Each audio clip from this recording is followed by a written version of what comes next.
Show the spirit എന്ന ഈ programme ആദ്യമായാണ് അതിഥികൾ ആരുമില്ലാതെ അവതാരകൻ മാത്രമേ നടക്കുവാൻ പോകുന്നത്. ആ ഇരിപ്പിടത്തിൽ ആരുമില്ല എന്നത് ഫിസിക്കലായി മാത്രമേ പറയാൻ കഴിയൂ. അവിടെ ഒരാളിരിപ്പുണ്ട്. അത് രഘുനന്ദൻ എന്ന ഈ ഞാൻ തന്നെയാണ്. കൺഫെഷൻ എന്ന് വേണമെങ്കിലും ഈ പ്രോഗ്രാമിന് പേര് നൽകാം. രഘുനന്ദൻ എന്ന ഈ ഞാൻ കഴിഞ്ഞ 25 വർഷങ്ങളായി മദ്യപിക്കുന്ന ഒരാളാണ്, അല്ലെങ്കിൽ ആയിരുന്നു. മദ്യപിച്ചുകൊണ്ട് ഞാൻ പ്രഭാതങ്ങളെ സ്വീകരിച്ചു. പകലുകൾ മദ്യപാനത്തിന്റെ പകൽ പൂരങ്ങളായിരുന്നു. രാത്രികൾ ആർക്കും ശുഭരാത്രി നേരാനില്ലാതെ, ആരിൽ നിന്നും നല്ല സ്വപ്നങ്ങൾ കാണുക എന്ന ആശംസ വാക്കുകൾ കേൾക്കാതെ ഉറക്കത്തിലേക്ക് കാലിടറി വീഴുകയായിരുന്നു പലപ്പോഴും ഞാൻ. ഒടുവിൽ ഒരു നാൾ കടുത്ത പിരിമുറുക്കത്തോടെ തന്നെ ഞാൻ എൻ്റെ അവസാനത്തെ ഡ്രിങ്ക് ഗ്ലാസ് എറിഞ്ഞുടയ്ക്കുകയായിരുന്നു. പതിയെ തെളിഞ്ഞു വന്ന ബോധത്തിന്റെ സൂര്യ വെളിച്ചത്തിൽ എൻ്റെ മുന്നിൽ മണിയൻ എന്നൊരാളുണ്ടായിരുന്നു. മണിയന്റെ ദിനചര്യയിലേക്ക് കണ്ണു നീട്ടിയപ്പോൾ ഞാൻ കണ്ടത് എന്നെ തന്നെയാണ്. 5 വിദേശ ഭാഷകൾ സംസാരിക്കാൻ കഴിയുമെന്ന എൻ്റെ അഹങ്കാരത്തിന് മുന്നിൽ, ഭൂഗോളത്തിൽ കാലുകുത്താൻ ഭൂഖണ്ഡങ്ങളും ദ്വീപുകളും അവശേഷിക്കുന്നില്ല എന്ന് വീമ്പ് പറയുന്ന ഞാൻ എന്ന സഞ്ചാരിയുടെ മുന്നിൽ, വായിക്കുവാൻ ബാക്കി അച്ചടിക്കപ്പെട്ട വിശ്വസാഹിത്യ കൃതികളൊന്നുമില്ല എന്ന എൻ്റെ ധാർഷ്ട്യത്തിന് മുന്നിൽ മണിയൻ ഒരു അന്യഗ്രഹ ജീവിയെ പോലെ വന്നു നിന്നു. പിന്നെ ഞാൻ തിരിച്ചറിഞ്ഞു, അയാൾ എനിക്കൊട്ടും അപരിചിതനല്ല. അത് ഞാൻ തന്നെയാണ്.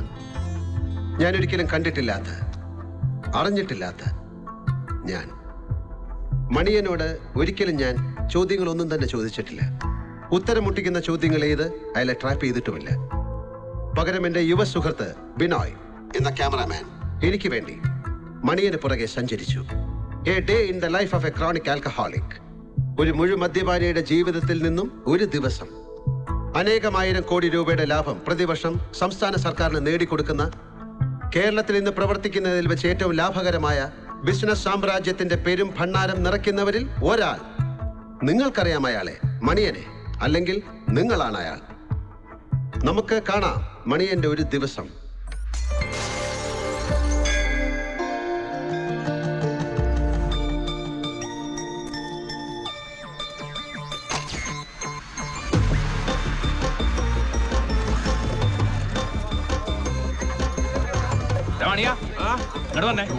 ബാബു കഴിഞ്ഞ മാസം പലിശ 2 ദിവസം കഴിഞ്ഞു തരാം.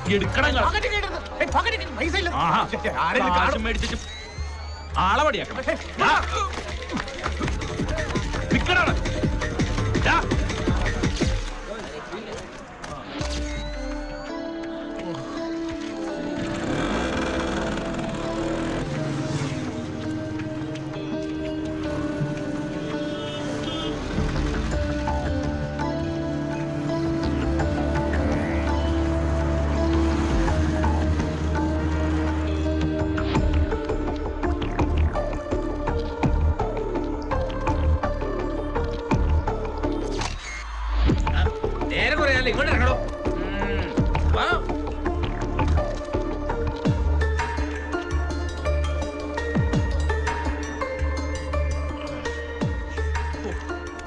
നോയിക്കൊണ്ടിരിക്കാതെ ബോജുവല്ല കുടിയുടെ താഴെ പോയിട്ട്.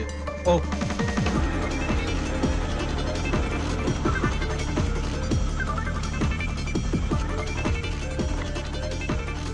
തൽക്കാലം ഇതിരിക്കട്ടെ. അപ്പൊ ബാക്കിയോ? ബാക്കി നാളെ തരാം. ഇത് ഞാൻ കൊണ്ടുപോണേ.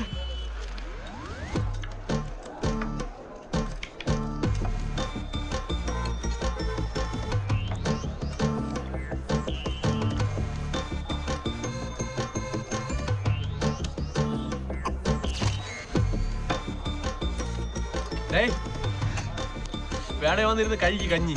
ഞാൻ കഴിച്ചതാ.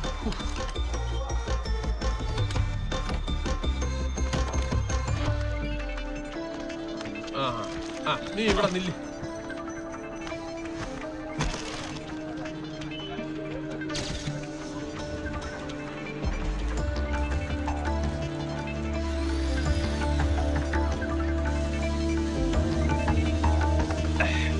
നീ വന്നേ. നീ എന്റെ മക്കളെ കണ്ടിട്ടുണ്ടാ? കണ്ടിട്ടുണ്ട്. ഇളയ 2 പെമ്മക്കളെ എന്നെ പോലെ വെളുത്തല്ലേ ഇരിക്കണേ? അതെ, മേസ്ത്രിയുടെ ഒരു ഗ്ലാമർ അവർക്ക് കിട്ടിയിട്ടുണ്ട്. അതൊക്കെ തന്നെ. പക്ഷെ മൂത്തവൻ കറുത്താണ് ഇരിക്കണേ. ശകലമല്ല, കറുത്താണ് ഇരിക്കണേ. അതെങ്ങനെ പറ്റി? ഞാനും വെളുപ്പ്, അവളും വെളുപ്പ്. അതെന്റെ കൊച്ചല്ല. തന്നടേ. 8ാം മാസത്തിലാണ് അവൾ അവനെ പെറ്റിട്ടത് എന്ന് വെച്ചാ അവൾ എന്റെ വീട്ടിൽ വന്ന് കേറുമ്പോ ആ പയൽ അവളെ വയറ്റിലുണ്ട്. മനസ്സിലായ? നീ എന്ത് ചെയ്യുന്ന അവിടെ? 2 എണ്ണത്തിന് ഞാൻ ഇതി കോർത്തെടുക്കും.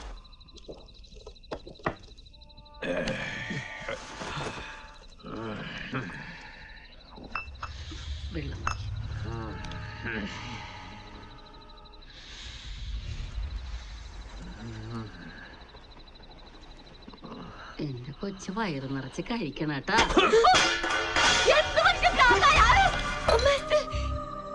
എന്താടി?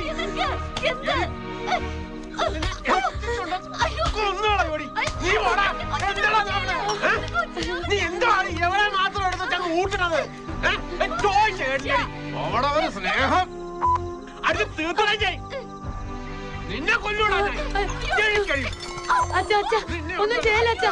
അച്ഛാ അമ്മയൊന്നും ചെയ്യലച്ചാ. അച്ഛാ അച്ഛാ അമ്മയൊന്നും ചെയ്യലച്ചാ.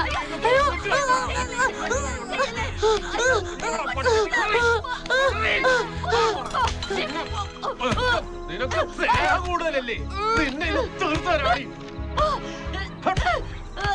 നിന്നെ ജീവനോടെ വെച്ചോണ്ടിരിക്കുന്നു. ചെറുക്കന്റെ തന്ത ഞാൻ കണ്ടടി. തീർത്ത് തരാ രണ്ടിന്.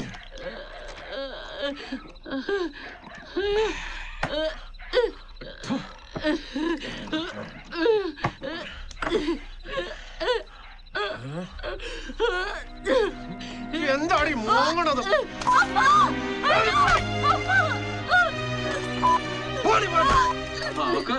അവക്ക് ചോറെടുത്ത് വെച്ച് ഊട്ടണം.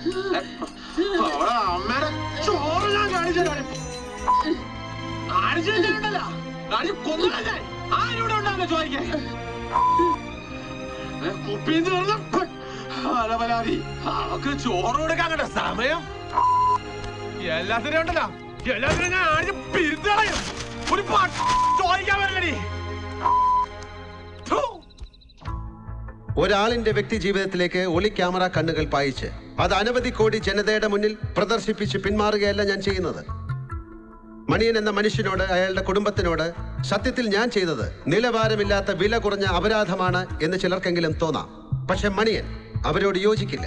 കാരണം മദ്യപാനം എന്ന ശീലത്തിന്റെ അടിമത്തത്തിൽ നിന്ന് പതിയെ മോചിതനായി സുഗന്ധമുള്ള സൂര്യവെളിച്ചത്തിൽ കുളിച്ചു നിൽക്കുകയാണ് അയാൾ ഇപ്പോൾ. മണിയൻ, എന്റെ സഹോദര, കാണുന്നുണ്ടോ താങ്കൾ ഈ പ്രോഗ്രാം?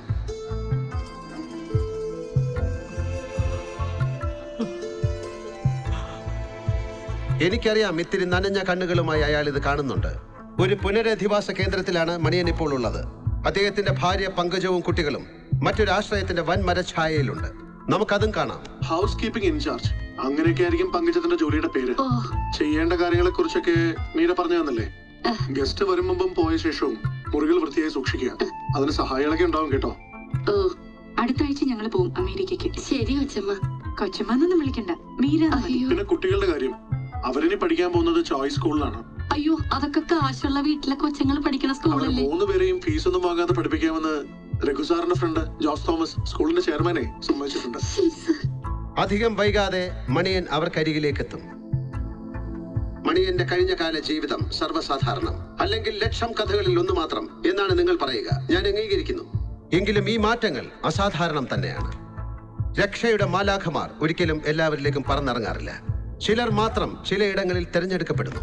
ഇനിയും ബാക്കി നിൽക്കുന്ന മറ്റിരകളോട് ഷോ ദ സ്പിരിറ്റിന് പറയാൻ ഇത്രയേ ഉള്ളൂ: തന്റെ രക്ഷകനായി താൻ തന്നെ മാറുക. ചെകുത്താനിൽ നിന്ന് ദൈവത്തിലേക്ക് കായപ്രവേശം നടത്താൻ നിങ്ങൾക്കേ കഴിയൂ. അത് നിങ്ങൾക്ക് വേണ്ടി മാത്രമാണ്. നിങ്ങളുടെ ചിറകിനടിയിൽ ചേക്കേയിരിക്കുന്ന സാധു പ്രാണികൾക്ക് വേണ്ടിയാണ്. തന്നിൽ നിറയുന്ന, തന്നിൽ നിന്ന് പ്രസരിക്കുന്ന സ്നേഹത്തിനേക്കാൾ ഉന്മാദദായിയായ മറ്റൊരു ലഹരിയും ആരും ഇന്ന് വരെ ഒരു കുപ്പിയിലും നിറച്ചിട്ടില്ല. I am Raghunandan, signing off from show the spirit. Marvelous What a comeback. great show.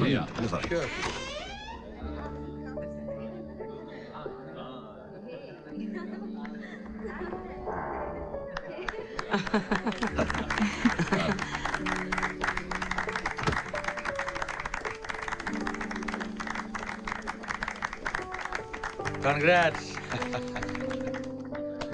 Great show, man. Hi hi Meera. Yes.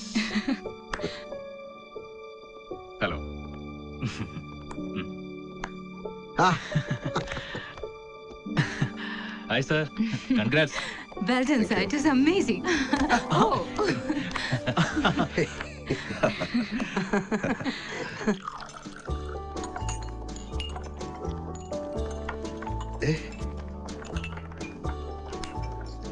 Sir, ഈ ഒരു രാത്രിക്ക് വേണ്ടി ഒരെണ്ണം please. Take it.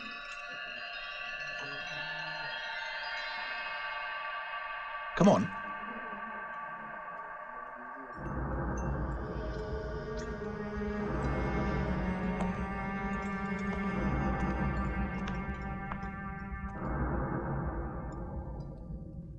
Cheers.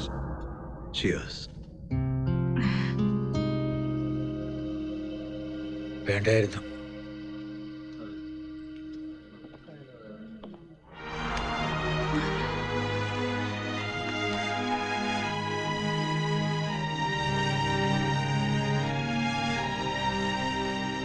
One minute. എന്ത് പോക്കറ്റിലാണോ കാണിച്ചേ? What did I do? ഒന്ന് പോടോ. ഞാൻ സണ്ണി ഒന്ന് നോക്ക് പ്ലീസ്. ഒരു പ്രോബ്ലം ഇല്ല. Hey, what happened? Hey nothing. അടുത്ത ഫ്രൈഡേ ഞങ്ങൾ US പോവും. സണ്ണിയുടെ വിസ കിട്ടിയിട്ടില്ല. അവന് വരണമെന്ന് നിർബന്ധമില്ലെങ്കിൽ, എൻ്റെ കൂടെ നിൽക്കാൻ അവന് പ്രോബ്ലം ഇല്ലെങ്കിൽ ഞാൻ നോക്കിക്കോളാം. ഗ്രേറ്റ്. ഞാൻ ചോദിക്കാം. Come come.